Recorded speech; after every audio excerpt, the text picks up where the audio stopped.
ताज्या बातम्यांसाठी महान करेला सबस्क्राइब करा आणि बेल आयकॉनला क्लिक करा।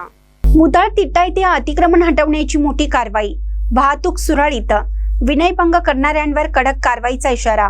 पोलीस अधीक्षक कोल्हापूर यांच्या आदेशानुसार मोरगुड पोलीस स्टेशन व बुधरगड पोलीस स्टेशन यांच्या संयुक्त मार्गदर्शनाखाली मुदाळ तिट्टा येथे आज मोठ्या प्रमाणावर अतिक्रमण हटवण्याची कारवाई करण्यात आली।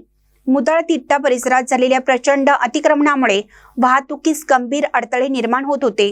विशेषतः दर अमावस्येला बाळूमामा देवस्थानच्या दर्शनासाठी भाविकांची मोठी गर्दी व वाहनांची रांग लागत असल्याने येथे वाहतूक कोंडी ही नित्याचीच बाब बनली होती। या अतिक्रमणामुळे सर्वसामान्य नागरिक, भाविक, रुग्णवाहिका तसेच शालेय वाहतूक यांना मोठ्या अडचणींचा सामना करावा लागत होता। या समस्येविरोधात विविध सामाजिक संघटना, स्थानिक नागरिक आणि वाहन चालकांनी वारंवार आवाज उठवला होता। त्याच पार्श्वभूमीवर आज ही कारवाई राबवण्यात आली। कारवाई दरम्यान रस्त्यावर अनधिकृतपणे उभी करण्यात आलेली वाहने हटवण्यात आली, तसेच रहदारीस अडथळा ठरणारे अतिक्रमण पूर्णपणे दूर करण्यात आले। वाहतूक पोलीस व स्थानिक पोलिसांच्या उपस्थितीमुळे कोणताही अनुचित प्रकार घडला नाही। कारवाईनंतर मुदाळ तिट्टा परिसरातील वाहतूक सुरळीत झाली असून नागरिक आणि वाहन चालकांनी समाधान व्यक्त केलं।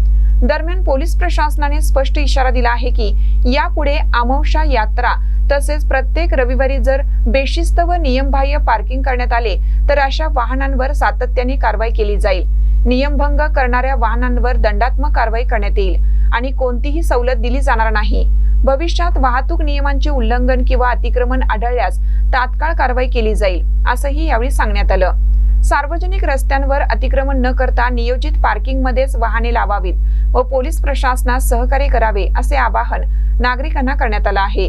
या कठोर भूमिकेमुळे मुदाळ तिट्टा परिसरात भविष्यातील वाहतूक कोंडीला आळा बसेल असा विश्वास व्यक्त केला जात आहे। महानकर न्यूजसाठी युवराज पाटील, सरवडे।